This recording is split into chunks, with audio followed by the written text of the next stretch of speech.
Hey everybody, good morning. I decided to show you, since school's about to start, our homeschool curriculum for this year. I probably won't do this every single year because, well, I'm a veteran homeschool mom, so to me, not really anything new out there. I don't really change up my curriculum a lot. This year I decided to, and I'll get to, try to change it up some, and I'll get to that later on in the video. So let me just start kind of from the beginning and touch on a few things before I show you everything. I have homeschooled my children, all four, since 2006. I had a lot of reasons behind it, but the main thing was that I felt like God was, moving me towards that.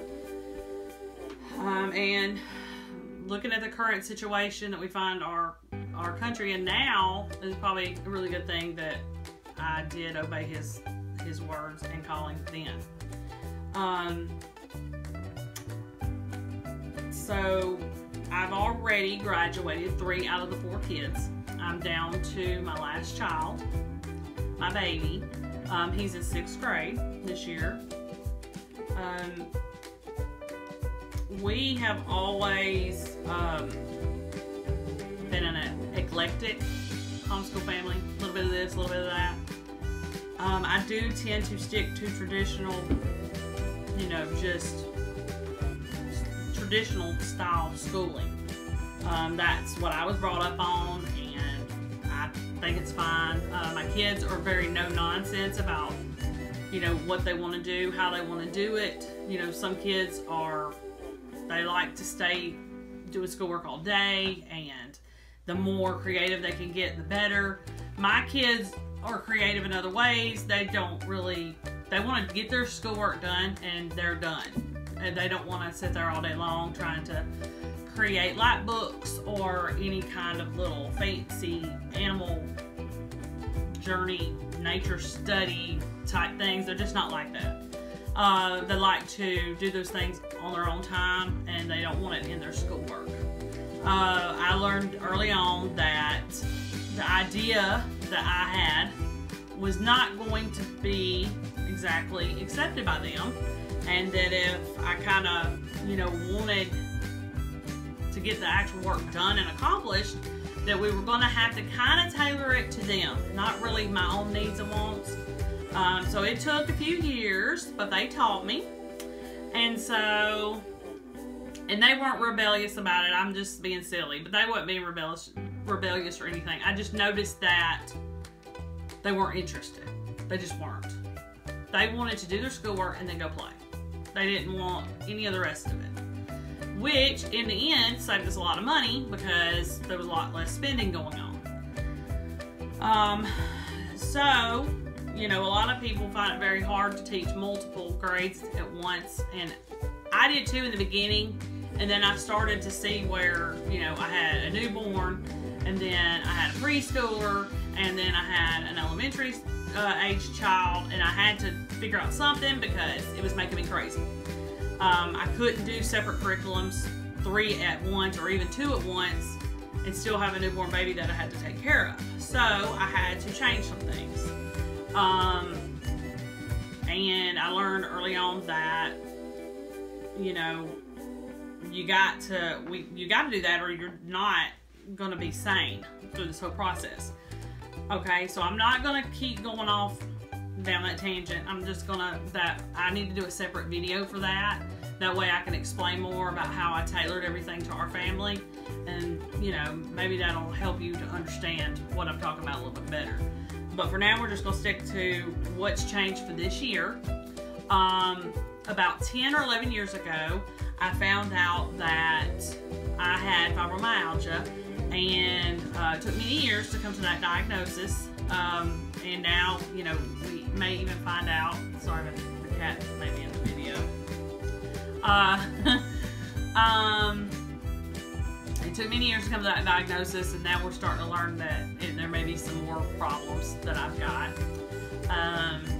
So I need to finish schooling my last baby, and to do that I needed to find things that would work for both of us, but specifically for me, something that was easier and not so stressful to have to keep up with. When I do the traditional bookwork type learning, it's great and fine and wonderful, but I have to grade everything, and that's fine too. But like I said, with my health declining like it is, it's just easier for me to do something else. Not necessarily completely let someone else teach all of the subjects, but just a few of the subjects that are getting harder and harder for me to teach, even in elementary school. Back when my other kids were younger, I had no problem balancing all of this, but for some reason with this illness, it's just, I almost cannot even do it. And I don't mean physically I have to lay down and take a nap. I mean, like, literally the brain fog is so incredibly bad that I'm having trouble even remembering how to do elementary math. So instead of, you know, putting him more behind, I'm going to, you know, I'm going to switch gears. Now, we've already started our school for the year already. We usually start mid-July. And so we do that because we want to get done as quickly as possible. And a lot of times we're done between April and May, somewhere around in there. Sometimes Easter, I'm finished. And that gives me a lot of time off during the summer to do the things that I would like to do. But also for him, it gives him a little bit of time. Really, it's just about shifting. To me, I think that it's about the same amount of time that it typically would take anybody else. I just want it to be a little bit different time in the year, if that makes sense. Let's see, what else do we need to talk about? Oh, and we've also switched to a 4-day school week. That helps me to avoid burnout. It also gives me a day to catch up on things, whether it's things having to do with schoolwork or things around the house. If we had a doctor's appointment that week, that's something else that we do so I can remain sane. It also helps my baby because he is grateful for Friday. He can't wait because he knows he will not have school that day. As long as we meet our requirement for our state, we're good. And that when we do, we meet that requirement. So let me move on. This year we're going to change some things up for his math and his language arts or grammar, however you want to put it. So this year I decided that 2 of the subjects, his math and his language, would be online. And I needed for the online teacher to be fully, I had really wanted it to be like where he could actually see the person talking to him. But I wasn't able to accomplish that to the depth that I wanted to this first year out because I didn't want to invest the money. You know, what if this doesn't work? So I'm going to have to pay for this anyway, but I wanted to make sure this was going to work first because this was kind of like me experimenting to see if we were going to actually be able to accomplish what I needed for it to accomplish, which was, number 1, make sure that he knows his stuff, and number 2, I can break. So that is starting to work. We've been at it a couple of weeks now. It seems like it's going well. I still have to sit with him and make sure that he stays on track because he wants to basically dilly-dally. I mean, he's a boy. He doesn't want to sit there and do whatever. He wants to play. But he knows that he's got to get serious about it. And he really likes teaching textbooks, and that's what we use for math. In his grade level, it's also good because if your child is not, you know, on that grade level and you want to go under that, then you can. And that's what I've done with him because I feel like in the past couple of years, my teaching has went downhill because of this illness. I've also had a surgery that happened in these past 2 years, and it's kind of just threw everybody for a loop. He's not getting taught the way he should, especially in his core classes, which for me would be math and language.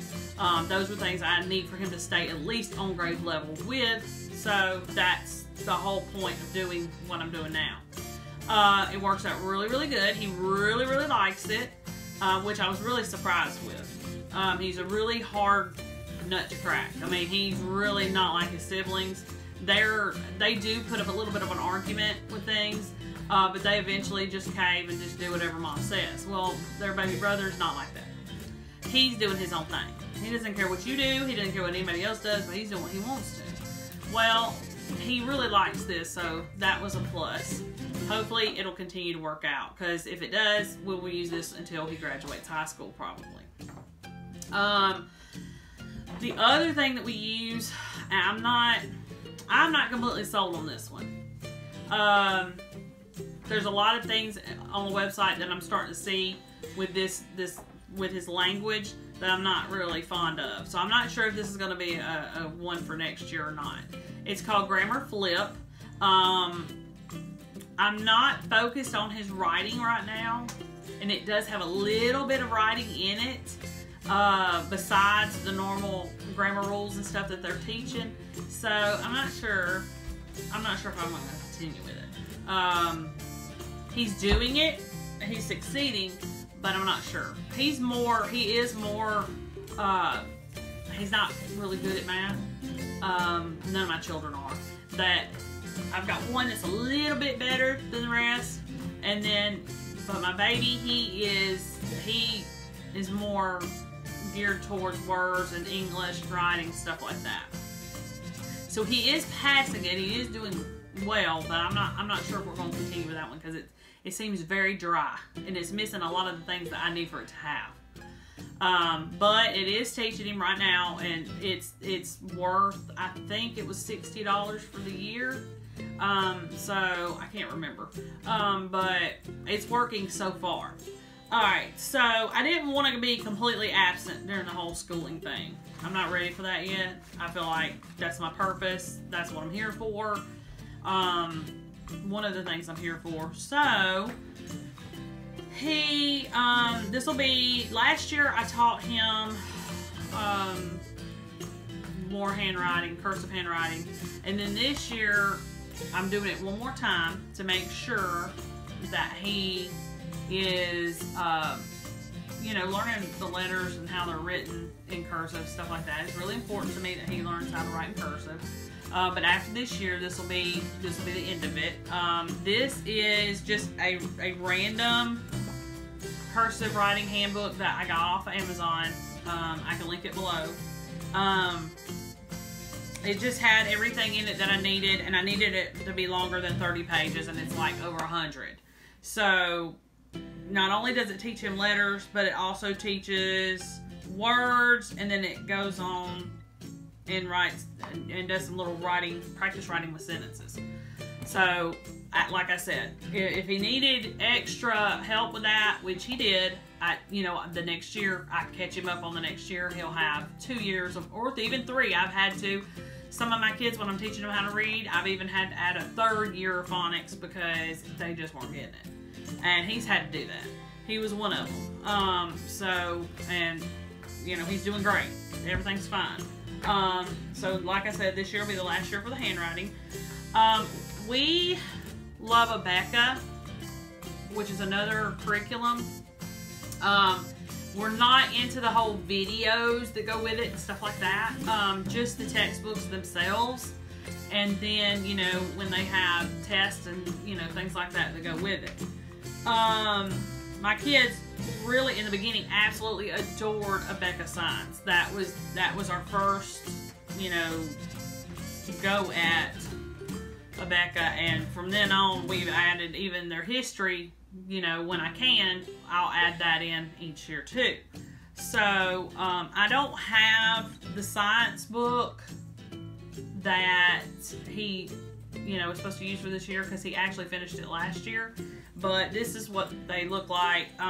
They have like really good graphics in them and stuff.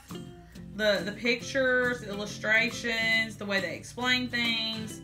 I mean, the kids they just eat it up. They just like it. So they're really, really good. I've not found anything negative. Now I'm sure there's something, but I haven't found anything. And all we do is we read and answer the questions. We talk about it if they want to talk about it. I mean, our baby, even he brings up stuff. He was talking to me the other day about, you know, how is the ocean blue? Isn't it because of the skies? You know, how's the blue of the sky and the blue of the ocean and all that, and how that works. And I mean, he learned that with his siblings in Abeka Science, where they explain water cycles and the colors of this and why it's this way, and they just really understand it really well. Now, don't even ask me about Abeka Math, because that was a disaster. But the history and the science they love. This year, he's working on this history here. It's a New World history. Last year, he did Old World history. And he, you know, they're just as informative in their, you know, history as they are in their science. So it always works for us. Here in Alabama, we have a cover school, and they require Bible as well. And Bible, we don't really have a set curriculum for that. We can either do daily devotionals, which I've done in the past, or we can just count our church as our Bible, and that's what we do. But like I said, I can do another video on that and explain more in depth about exactly what I do with my children. Let's see if I've touched on everything. Okay, so that's it. It's just really simple. It's really easy. It's supposed to help me not be insane and not make him insane, and for us to get through the school year. And so far, we've been at it now 3 weeks, I think, and he's doing fine. Everything's great. So I just wanted to share with you what we were doing this year, and I'll try to get another video up soon about our homeschooling journey and all that, and how I actually, you know, I homeschool all the way through high school. I graduate my children out myself, and explain a little bit more in depth our journey. And, you know, one of our children did end up going to public school for a short time, but like I said, I'll try to explain in another video all about that. Okay, y'all, it was good to see y'all. I know you don't see me in front of the camera much. That's because I hate it. I'd rather be behind the camera, not in front of it. But I'll talk to you soon. Bye.